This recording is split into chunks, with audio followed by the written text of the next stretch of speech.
السلام علیکم ورحمۃ اللہ وبرکاتہ۔ ناظرین، امید کرتا ہوں سب خیریت عافیت کے ساتھ ہوگے۔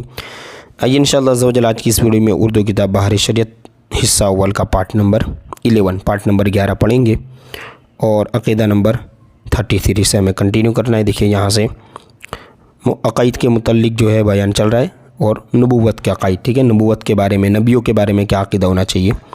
دیکھیے انبیاء علیہ السلام اپنی اپنی قبروں میں اسی طرح بحیات حقیقی زندہ ہے جیسے دنیا میں تھے، کھاتے پیتے ہیں، جہاں چاہیں آتے جاتے ہیں۔ تصدیق وعدہ الہیہ کے لیے ایک آن کو ان پر موت طاری ہوئی، پھر بدستور زندہ ہو گئے، یعنی اللہ کے وعدے کی تصدیق کے تحت انہیں موت آئی ایک وقت کے لیے، پھر وہ زندہ ہو گئے۔ ان کی حیات شہداء سے بہت ارفع و اعلیٰ، یعنی بہت بلند ہے۔ اس طرح آگے دیکھیں، فلہذا اسی لیے شہید کا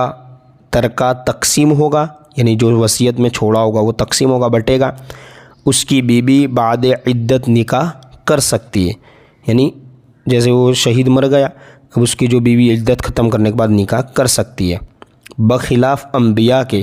کہ وہاں یہ جائز نہیں، یعنی نبی کے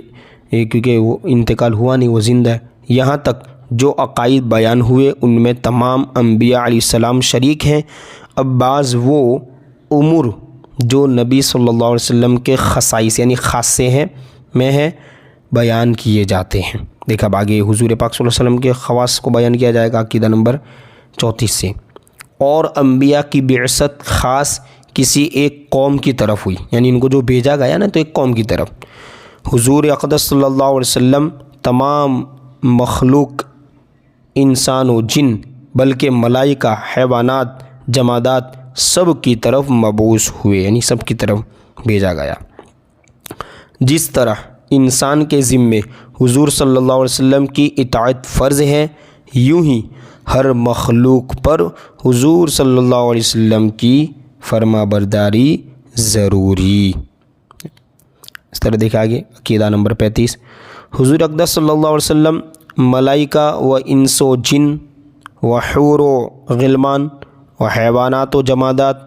غرض تمام عالم کے لیے رحمت ہیں، جسے قرآن نے کہا وَمَا أَرْسَلْنَاكَ إِلَّا رَحْمَةً لِّلْعَالَمِينَ،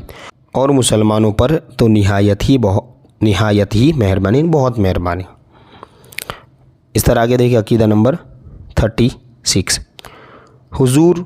خاتم النبیین ہے، یعنی نبیوں میں آخری نبی ہیں، آپ کے بعد کوئی نبی نہیں آئے گا۔ یعنی اب آگے بتا رہا ہے اللہ عز و جل نے سلسلہ نبوت حضور صلی اللہ علیہ وسلم پر ختم کر دیا کہ حضور صلی اللہ علیہ وسلم کے زمانے میں یا بعد کوئی نیا نبی نہیں ہو سکتا۔ جو حضور صلی اللہ علیہ وسلم کے زمانے میں یا حضور صلی اللہ علیہ وسلم کے بعد کسی کو نبوت ملنا مانے، یعنی ایسا سمجھے کہ نبوت مل سکتی ہے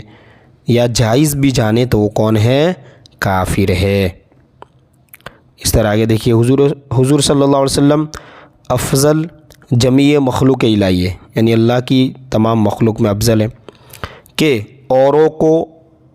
فردن جو کمالات عطا ہوئے، یعنی الگ الگ کمالات عطا ہوئے، حضور صلی اللہ علیہ وسلم میں وہ سب جمع کر دیے گئے جتنے بھی کمالات ہیں۔ اس طرح دیکھیں آگے، اور ان کے علاوہ حضور صلی اللہ تعالیٰ علیہ وسلم کو وہ کمالات ملے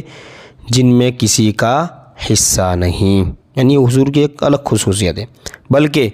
اوروں کو جو کچھ ملا حضور صلی اللہ علیہ وسلم کے طفیل میں، یعنی صدقے میں ملا، بلکہ حضور صلی اللہ علیہ وسلم کے دست اقدس سے ملا، بلکہ کمال اس لیے کمال ہوا کہ حضور صلی اللہ علیہ وسلم کی صفت ہے، اور حضور صلی اللہ علیہ وسلم اپنے رب کے کرم سے اپنے نفس ذات میں کامل و اکمل ہے۔ حضور صلی اللہ علیہ وسلم کا کمال کسی وصف سے نہیں، بلکہ اس وصف کا کمال ہے کہ کامل کی صفت بن کر خود کمال و کامل و مکمل ہو گیا، جس میں پایا جائے اس کو کامل بنا دے۔ سبحان اللہ، یعنی کتنی بہت بہترین بات کہی ہے کہ جو کامل ہونا یعنی مکمل ہونا، یہ جو صفت ہے وہ بھی اس لیے وہ کامل نہیں کہ وہ جسے ملے وہ کامل ہو، بلکہ یہ کامل صفت حضور کو ملی اس لیے اس میں یہ کمالات کا وصف پایا گیا کہ جس کو ملا وہ مکمل بنا دے۔ اس طرح آگے دیکھیں، محال ہے کہ کوئی حضور صلی اللہ علیہ وسلم کا مثل ہو، پاسبل ہی نہیں ہے، ایسا امپاسبل ہے، محال ہے، ہو ہی نہیں سکتا کہ حضور کی طرح ہو۔ جو کسی صفت خاصہ میں کسی کو حضور صلی اللہ علیہ وسلم کا مثل بتائے گمراہ ہے یا کافر ہے، وہ حکم لگے گا، اس پر فتویٰ لگے گا کہ حضور تو ہمارے جیسے ہے، انسان ہے، عام انسان ہے، یا پھر عام بشر ہے، یا پھر بڑے بھائی کی طرح کرتے باتیں کرنے والوں نے کی، لکھنے والوں نے لکھا۔ دیکھیں آگے، حضور صلی اللہ علیہ وسلم کو اللہ عز و جل نے مرتبہ محبوبیت کبریٰ سے سرفراز فرمایا کہ تمام خلق جویائے رضائے مولا ہے، اور اللہ عز و جل طالب رضائے مصطفیٰ صلی اللہ علیہ وسلم، یعنی کیسا مرتبہ دیا کہ تمام جو خلق ہے وہ اللہ کی رضا چاہتی ہے نا، اور اللہ جو ہے وہ طالب رضائے مصطفیٰ، یعنی اللہ حضور کی رضا چاہتا ہے نا۔ آگے دیکھیں عقیدہ نمبر 40، حضور صلی اللہ علیہ وسلم کے خصائص سے معراج ہے، یعنی خاصے میں سے ایک خاصہ یہ معراج بھی ہے کہ مسجد حرام سے مسجد اقصیٰ تک، اور وہاں سے ساتوں آسمان اور کرسی و عرش تک، بلکہ بالائے عرش رات کے ایک خفیف یعنی تھوڑے سے حصے میں مع جسم تشریف لے گئے، یعنی جسم کے ساتھ تشریف لے گئے، یہ حضور کا بڑا خاصہ ہے۔ اور وہ قرب خاص حاصل ہوا کہ کسی بشر و ملک یعنی انسان اور فرشتوں کو بھی کبھی حاصل ہوا ہے نا، نہ حاصل ہوا نہ ہو، اور جمال الہی بچشم سر دیکھا، یعنی آنکھوں کی ماتھے کی، بچشم سر یعنی سر کی آنکھ، یعنی ماتھوں کی آنکھوں سے بجمال الہی اللہ کا جمال دیکھا، اور کلام الہی بلا واسطہ سنا، اور تمام ملکوت السماوات والارض کو بالتفصیل ذرہ ذرہ ملاحظہ فرمایا۔ سبحان اللہ، یہ حضور کا خاصہ ہے۔ اس طرح 41واں عقیدہ، تمام مخلوق اولین و آخرین، یعنی اولین پہلے والی، آخرین بعد والی، یہ کیا ہے؟ حضور صلی اللہ علیہ وسلم کی نیاز مند ہے۔ ایک دیکھیں یہاں پہ پوری حدیث بتائی جا رہی ہے، ایک نمبر پہ آپ دیکھیں گے کتنی مکتب والوں نے آسانی کر دی، پوری حدیث کو یہاں ظاہر کیا جاتا ہے صحیح مسلم کی، یہاں تک کہ حضرت ابراہیم خلیل اللہ علیہ السلام، یعنی تمام کو حضور کی حاجت ہے، حضور کی ضرورت ہے۔ ٹھیک ہے، اب انشاءاللہ عز و جل پارٹ نمبر 12 میں عقیدہ نمبر 42 سے ہم پڑھیں گے۔